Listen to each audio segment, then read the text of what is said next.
Regularidade é algo muito importante na prática. E essa aditana para mim de manter a regularidade e de enfrentar possíveis medos ou dificuldades para poder manter essa regularidade.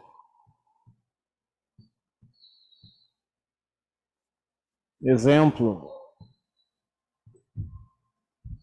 desde sexta-feira está esse alerta de tempestade aí, mas até agora ninguém viu a cor dessa chuva.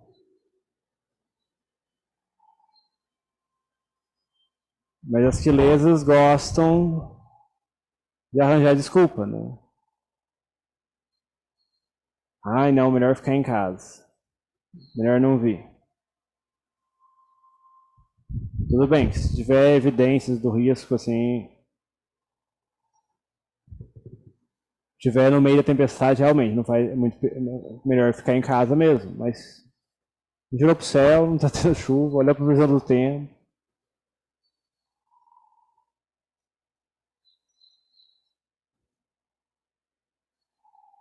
Então, ter essa capacidade de enfrentar as dificuldades, e não ter medo das dificuldades também. Óbvio que não vai se colocar em risco desnecessariamente, também isso não é ter sabedoria.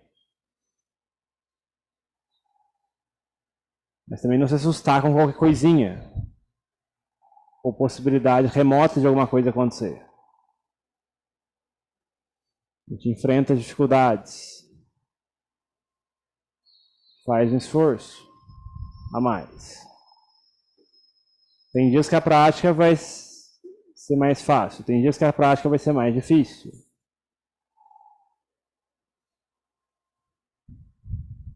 Tem dias que a gente tenta tudo e nada funciona, tem dias que a gente tenta algumas coisas e funcionam. Independente do que acontece, a gente vem e pratica, coloca o esforço, planta as causas e condições e deixa acontecer. Dá o nosso melhor cada vez que a gente vem praticar.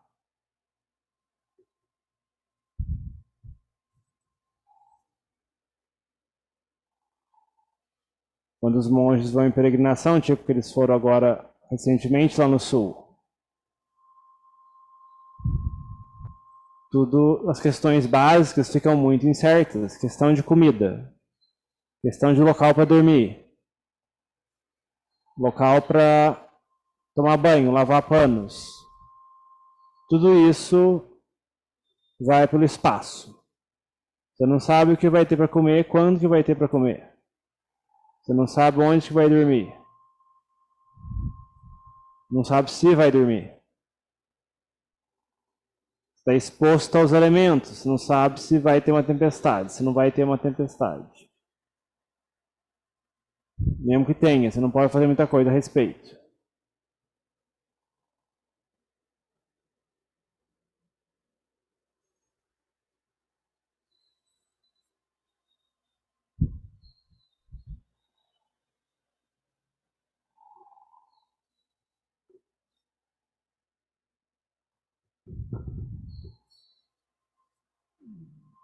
A gente, como leigo, não, óbvio que não vai ter esse nível de prática, mas num certo grau dá para a gente praticar essas coisas, cultivando esses parâmetros que são necessários para a gente poder progredir. E lembrar da finitude desse corpo é algo que ajuda. Quando muitas das coisas que a gente normalmente tenta não funcionam, a morte é uma coisa que geralmente ajuda. Porque a mente se acha muito, a mente se acha e às vezes se perde nas próprias ideias. E esquece de assuntos que são igualmente importantes. Às vezes fica preocupada, muito preocupada com uma coisa que vai acontecer daqui 2 semanas, 1 mês, ou 2, 3 meses, 4 meses, 6 meses. Mas esquece, se atravessar a rua e um ônibus bater, morre. E aí? O que adiantou toda aquela preocupação, toda aquela agonia? Por mais que a gente tenha essa TI, não estamos isentos de acontecer um acidente. Ou de se envolver no meio de um acidente. Não que a gente vá cair no outro extremo, que é ficar se preocupado, ou ficar neurótico a respeito disso. Mas é bom lembrar a mente que esse corpo é frágil, que esse corpo é muito fraco.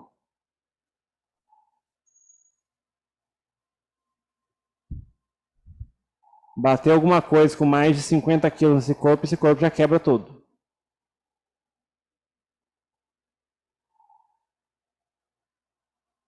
Caiu uma árvore em cima desse corpo, já era. Quantos jeitos tem desse corpo quebrar? Fora as causas internas, né? Quem não sabe. Quem garante que daqui a uma semana a gente não descobre um câncer? E aí, como é que vai ser? Como é que a gente vai praticar? Você ficou lá aí na faculdade, que começou com uma dorzinha na perna muscular, foi abrir, opa, era um câncer. Teve que amputar a perna até. Amputou a perna, depois de uns 3 anos, aquilo já tinha dado metástase e depois já veio a falecer. Então, incerto, incerto, incerto. A gente é jovem, mas esse corpo não está nem aí para quantos anos a gente tem. Causas e condições acontecem, esse corpo buga. E se ele buga, ele vai seguir as causas e condições bugadas. E aí, como é que vai ser? Como é que a gente vai lidar com isso? Pode estar tudo bem hoje no corpo, mas e quantos jeitos tem desse corpo quebrar?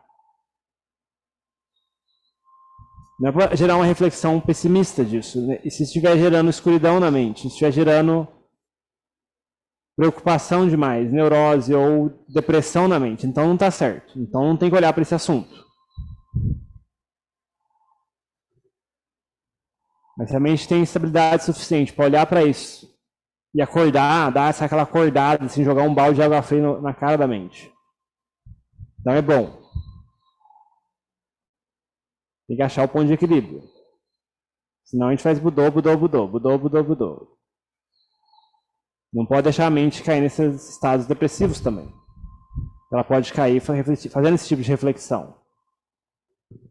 Então tem que ter cuidado, tem que saber fazer as coisas na hora certa, do jeito certo. Você tem que lembrar essa mente às vezes, ela esquece. Ela gosta de esquecer. E se perder em coisas que não são muito úteis.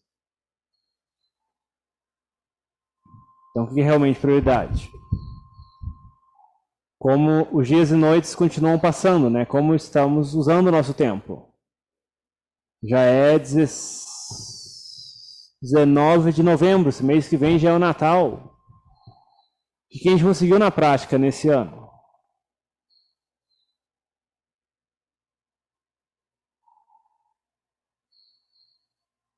Onde que a gente tem que melhorar?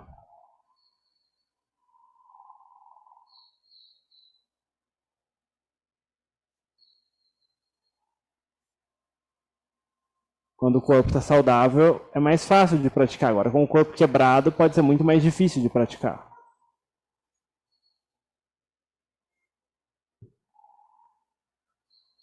Então, usar bem essa oportunidade. Aproveitar bem essa oportunidade que a gente tem de praticar em grupo, num local relativamente apropriado. Usar bem o nosso tempo.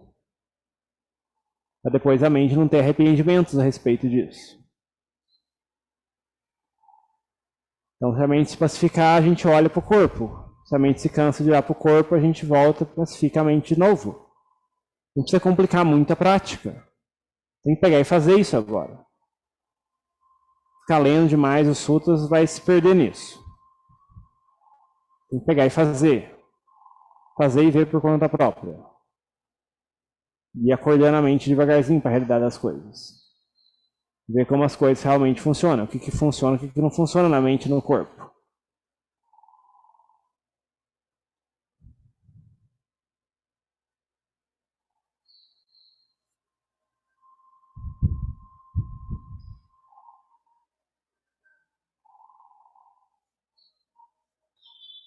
Esse corpo humano é muito frágil. A temperatura sobe demais, a temperatura cai demais, e é o suficiente para ele morrer. Se falta elemento água, ele vem a morrer. Se está quente demais, ele derrete, as proteínas de natura, ele vira fumaça.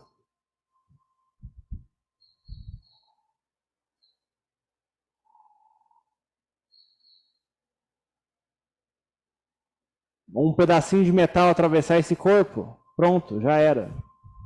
Dependendo do lugar que vem. Então a gente tem que usar bem essa oportunidade de vir praticar. Cultivar o nosso parami, de fazer os cânticos com sati.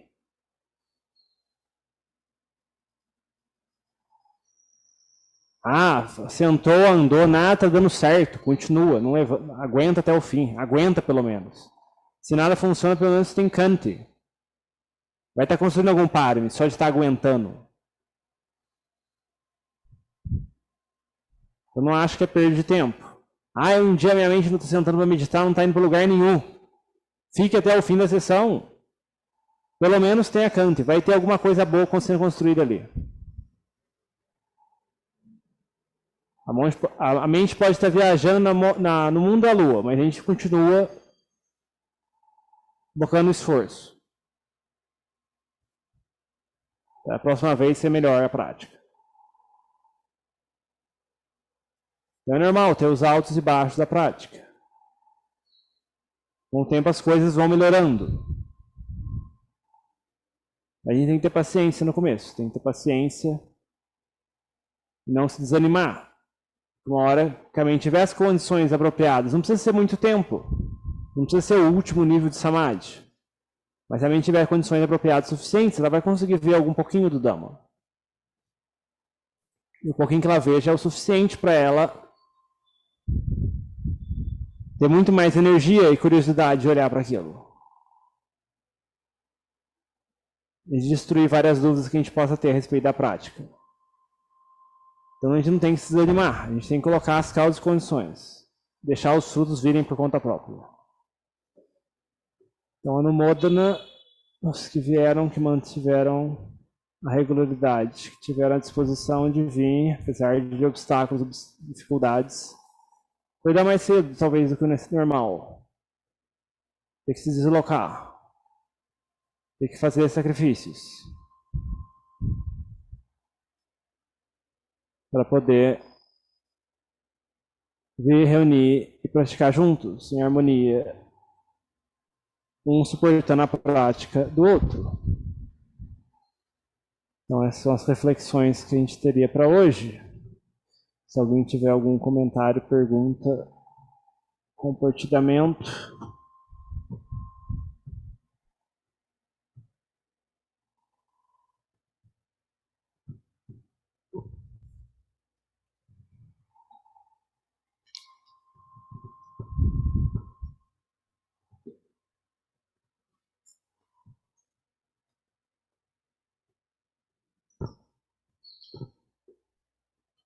Algo?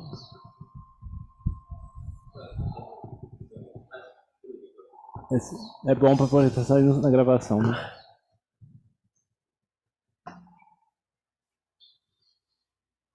Eu sei da política de leitura, mas só tinha um sutta bem minúsculo que eu achei legal, do fogo, não sei qual que é o sutta, que eu acho que o Buda ia falar para o pessoal que idolatrava o fogo, ele tipo, comparou tipo, os prazeres sensoriais, tudo ao fogo.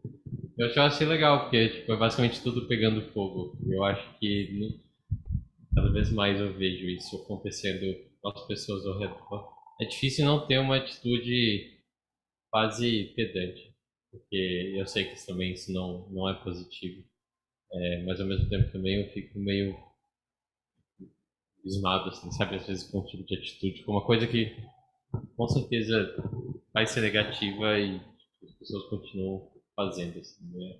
Enfim, mas foi só essa semana que veio só um trechinho e aí eu achei legal, achei positivo. Sim, esse sutta, o contexto desse sutta é bem interessante, né? Porque, por exemplo, tinha alguns ascetas na época do Buda, né, que veneravam o fogo, né? Então, assim, tinha uma prática de venerar o fogo, né?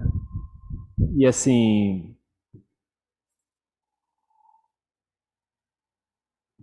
das seitas da época do Buda, que o Buda tem muitas com ideias e entendimentos incorretos, né? Que são suficientes para levar o renascimento nos planos inferiores. Né? Mas o pessoal que venerava o fogo ainda fazia mérito. E aquele tipo de prática levava o renascimento no paraíso. O Buda falou sobre isso. Então era uma prática que tinha um certo valor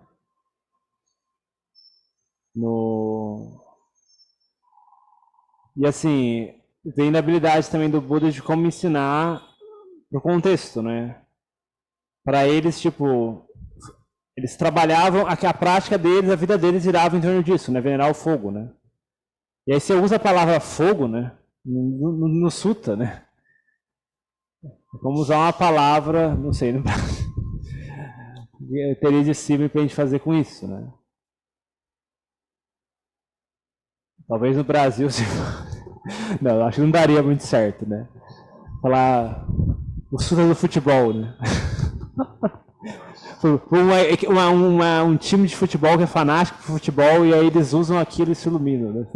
O equivalente, assim, em termos comparativos seria tipo, assim, o pessoal aficionado com futebol, né? Você fala de futebol que tem um efeito na mente, né? Então o pessoal aficionado com fogo também tem um efeito na mente. Então, assim, aquele discurso, né? Ele é até recitado, é até legal de recitar. Ele é um bom sutta para recitar. Não sei se o Ajahn me colocou aqui o Adita Pariyata Sutta. A gente pode recitar da próxima vez. O discurso do fogo. Não sei, estou verificando. Anapanasati Sutta. Por movimento, esforço em linha com o Dhamma. Não, ele não colocou o discurso do fogo. Não, ele colocou. Não, não é Atatanyapadi, é outro. Eu pego depois. O discurso do fogo é legal, porque fogo é Aditan, eu acho. Aí, tipo, fica bem ritmado, assim, o sutta. A gente pode fazer um dia. Mas, assim, com relação às outras pessoas, a atitude que a gente deve cultivar, buscar cultivar é de UPK. Não se envolver com isso, né? Não ficar olhando demais para os outros, né? Porque senão isso bagunça a nossa própria mente, né? Por exemplo, essa é uma tendência comum, uma dificuldade comum de algumas pessoas, né? Que vão para o mosteiro. Ah, não, mosteiro é pacífico, mas aí começa a achar defeito, né? A mente que procura defeitos, né? Isso vem da mente que procura defeitos, né? Aí fica procurando os defeitos, né? Não, os monges temporários ficam fazendo bagunça, fazendo barulho. Aí, tipo, a pessoa da cozinha é barulhento, o pessoal da cozinha fala demais. Aí começa a procurar defeito em tudo, né? Procurar defeito no mestre, procurar defeito em tudo. Né? E essa tendência também tende a procurar defeito nas pessoas, né? E achar que ninguém no mosteiro tem uma prática melhor que ela, né? Não, esse monge ele chega muito atrasado. Esse monge come demais. Esse monge dorme de menos. Esse monge é muito barulhento. E começa a achar defeito de todo mundo, né? Então, tomar cuidado, que isso também pode aplicar no mundo laico, né? A gente começa a olhar para as outras pessoas e você começa a olhar defeito, né? Não consegue olhar as qualidades, né? Tem muita bagunça no mundo hoje em dia, né? Mas a gente não deve olhar para esse fogo e se revoltar com isso. A atitude correta é, tipo, tentar não se envolver, né? Tipo, a gente faz a nossa parte, cultiva a nossa prática. Não fica olhando demais, ai, nossa, que triste que as pessoas estão fazendo isso não vai ter futuro, isso vai ser ruim para elas também e tal. Não vai ajudar também. E por outro lado, também jogar a questão incerto, né? Porque tem pessoas que têm algum tipo de prática, né? Por exemplo, tem umas pessoas cristãs católicas, né, que tipo, tá bom, pode ter algumas atitudes bem mundanas em alguns aspectos. Mas, por outro lado, consegue fazer votos de lá em Aparecida do Norte. E tipo, cumpre. Né? Tipo, aconteceu alguma coisa, faz um voto para Nossa Senhora de Aparecida e tipo, sei lá, acontece alguma coisa e a pessoa realmente vai lá em Aparecida do Norte. Se desloca, do nada, vai lá, passa o dia e volta. Isso é aditana para mim. Isso é para mim. Muito budista não tem isso. E fica falando que os católicos, às vezes, se achando superior aos católicos. Então tomar cuidado com isso, que a gente se perde, né? Tem católico cristão que faz novena, mas o budista não consegue fazer 108 de Tipsô. Então, assim, tomar cuidado. Porque as quilesas gostam de tacar fogo nas coisas também, né? Tacar fogo em tudo, né? E se achar o melhor de tudo, né? Então, assim, em outras tradições também tem pessoas muito boas, né? Mas a mente também não deve se perder nessa arrogância, né? Também aprender a olhar para as boas qualidades das pessoas, né? A pessoa pode não praticar o budismo, a pessoa não pode não ter uma prática espiritual que leva a Nibbana, mas que gestos de bondade aquela pessoa tem? Ah, aquela pessoa coloca água para o cachorro de rua fora da casa dela, aquela pessoa dá remédio para um cachorro de rua, ou então ela cuida de passarinhos, ou então alguma coisa assim, ou então ela faz serviço voluntário em algum lugar. Aquilo é algo virtuoso, aquilo é algo digno de Anumodana também. Então como é que a gente está atacando a pessoa, falando que a pessoa simplesmente é um ser infernal e que, tipo, a vida dela é só escuridão também? Há pessoas boas nesse mundo, mas as quilesas também tampam, né? As quilesas gostam de tacar defeito, achar os defeitos dos outros, né? Se a gente só vê os defeitos dos outros, né, a gente vai tacar fogo nas qualidades dos outros também, né? Não vai ser capaz de ver isso. Então, às vezes, a gente tem que apurar o nosso olhar, né? Será que a gente está olhando direito? Se perguntar, quando a mente teimar com esses assuntos, né? Incerto. Eu não conheço a vida da pessoa. Por mais que tenha aspectos caóticos, né? Às vezes tem aspectos meritórios também, né? Então não sair criticando os outros cegamente também, né? E assim, revolta com relação aos outros não ajuda, né? Porque assim, refletir também, de onde vem isso, né? O Buda fala, né? Delusão. Delusão é você estar sendo enganado e você não saber que está sendo enganado. E as pessoas não terem as qualidades necessárias para verem isso, ou para buscarem um caminho para saírem disso. E aí não tem como a gente fazer nada, né? Que nem a pessoa que está doente não percebe que está doente e não busca um médico. É triste. Mas o que a gente pode fazer a respeito? Não pode fazer nada. O que a gente pode fazer é muito pouco, né? Na década atual, nos tempos atuais, poucas pessoas se interessam sinceramente pela prática, né? Algumas pessoas se interessam talvez por meditação como meditação guiada para dormir, né? Que é curioso também, né? Virou sinônimo de tipo coisa para dormir, né? Não, liga a meditação guiada para dormir, né? Não, você pratica meditação? Sim, eu pratico meditação guiada para dormir. Que, tipo, é totalmente diferente do que o Buda propôs, né? Ou então pratica só mindfulness. Algumas pessoas chegam no mindfulness e vêm pro Dhamma. Mas tem um pessoal que só fica no mindfulness também, né? Tipo, então, assim, o que a gente pode fazer a respeito?